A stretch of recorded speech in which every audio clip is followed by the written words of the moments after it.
So, ladies and gents, Disney is facing a lawsuit, actually, courtesy of Victoria Alonso. Serious consequences. Indisputable breach of contract, because Victoria Alonso was fired. Now, this is actually interesting for a few reasons, because we do actually have responses by Disney. And also, of course, Victoria Alonso's attorney. But it's fascinating stuff. This is the ongoing shit show at Disney. They have such bad PR at the moment. And you've got to remember, they've got an earnings call coming up with investors. Well, investors call. They've got Lucasfilm, Star Wars Celebration coming up. Lucasfilm has got a lawsuit against it as well. This is the mouse house crumbling underneath its own weight and its own misdeeds. So this is the individuals that broke it. This is the Hollywood Reporter. And their headline, oh goodness me, what a headline. So, inside the firing of Victoria Alonso, her Oscar-nominated movie Argentina in 1985, at the centre of an exit. The longtime Marvel executive's attorney said in a statement of the firing, Victoria, a gay Latina who had the courage to criticise Disney, was silenced. Who cares what she does with a clam? Alright? That's not interesting. Doesn't matter which way she swings. What relevancy does that have to Disney? None. But it's trying to get points. Scoring points, ladies and gents. And this is what they do. They just eat themselves. So the Oscar-nominated film Argentina 1985 was at the centre of last week's sudden firing of longtime Marvel Studios executive Victoria Alonso, the Hollywood Reporter has learned. So, apparently it wasn't the fact that she waded in on the Florida Don't Say Gay bill and sat down Bob Chapek for 45 minutes and basically made him get political and basically cost Disney millions of dollars because now Florida man's decided, that special privilege you've got, you're going to take that back. No, it wasn't that. It was, she made a movie. Apparently. Anyway, Alonso was one of 8 producers on the Argentine historical drama, which is distributed by Amazon and competed for the Best International Feature Oscar. However, by assuming that role, she breached her contract. Several times, according to sources.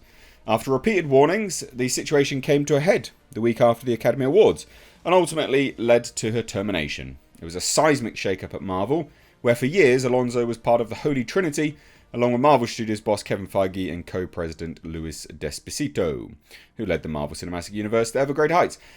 This actually does sound pretty cut and dry, to be fair. And it also sounds like the narcissism on this gay Latina who had the courage to criticise Disney. Silenced. It also sounds like that's just sheer narcissism from her part as well, thinking she's above everything. Which does happen, and I can believe it. So according to insiders, Alonso breached a 2018 agreement that included the company's standards of business conduct, which states that employees cannot work for competing studios. Non-compete contract. That's really standard, actually. Really standard. I've been part of non-compete contracts. Sources say that Alonso did not ask permission to work on Argentina 1985, nor did she give notice. However, an IndieWire piece published last month on the film stated that she did have permission. When Disney found out about the project and the violation, her long-time service and veteran status led the company to give her a dispensation on the condition that she not work on the movie further. She was also not to promote it or publicise it in any way. That's pretty fair. If she's breached her contract, they're like, look, you're a veteran. Not really happy that you did this. Don't work on it any further, alright? Don't promote it. Don't publicise it, okay? But we'll let this one slide. Like a warning, in effect. Pretty fair. So the situation of a top executive working on a movie outside company confines was deemed serious enough to involve the management audit team, and a new memo was signed, according to an insider. A rep for Disney declined to comment, but we have actually got a comment now as an FYI. So Alonso's attorney, Patty Glazer, released a statement after the initial publication of this story. Said the attorney, the idea that Victoria was fired over a handful of press interviews relating to a personal passion project about human rights and democracy that was nominated for an Oscar and which she got Disney's blessing to work on is absolutely ridiculous. Victoria, a gay Latina who had the courage to criticise Disney, was silenced. Then she was terminated when she refused to do something she believed was reprehensible.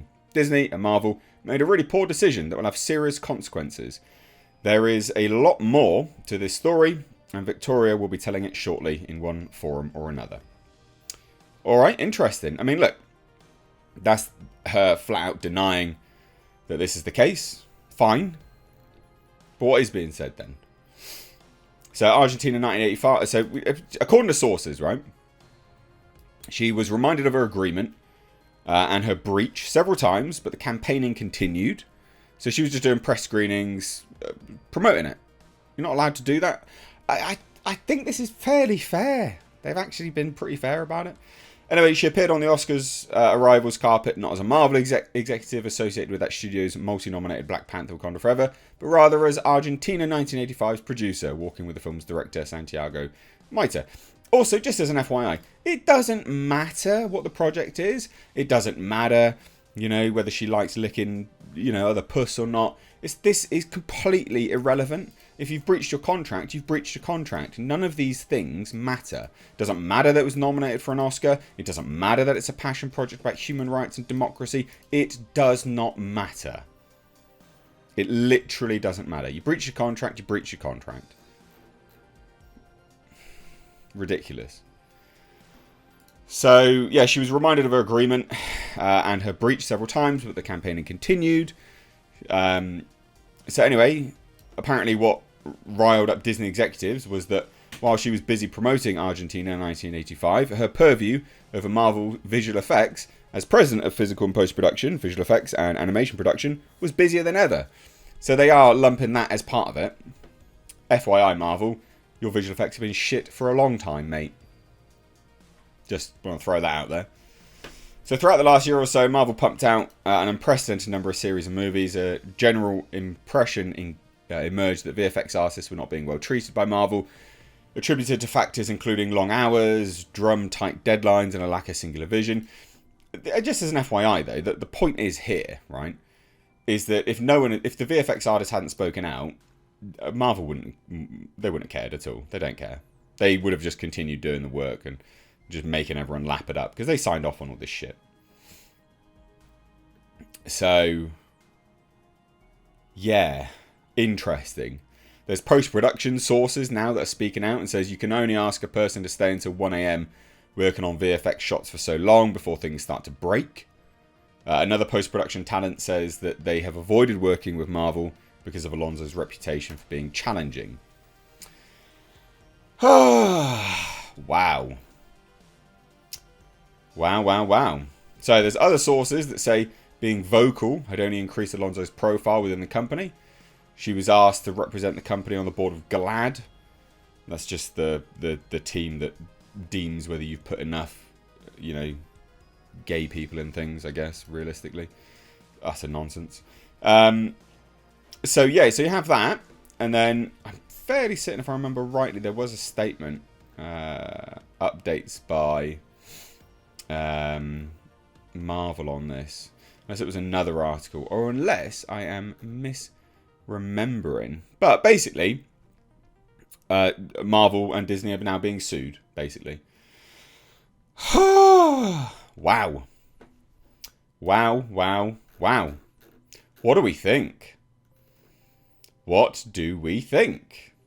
Ladies and gents. Now, I'm fairly certain, I could be wrong, but I'm fairly certain this is all of it. Because I do remember seeing an update via Marvel had included some updates in this as well. I can't remember where that article is. I found it. Oh, I found it. I knew there was another one. So here it is.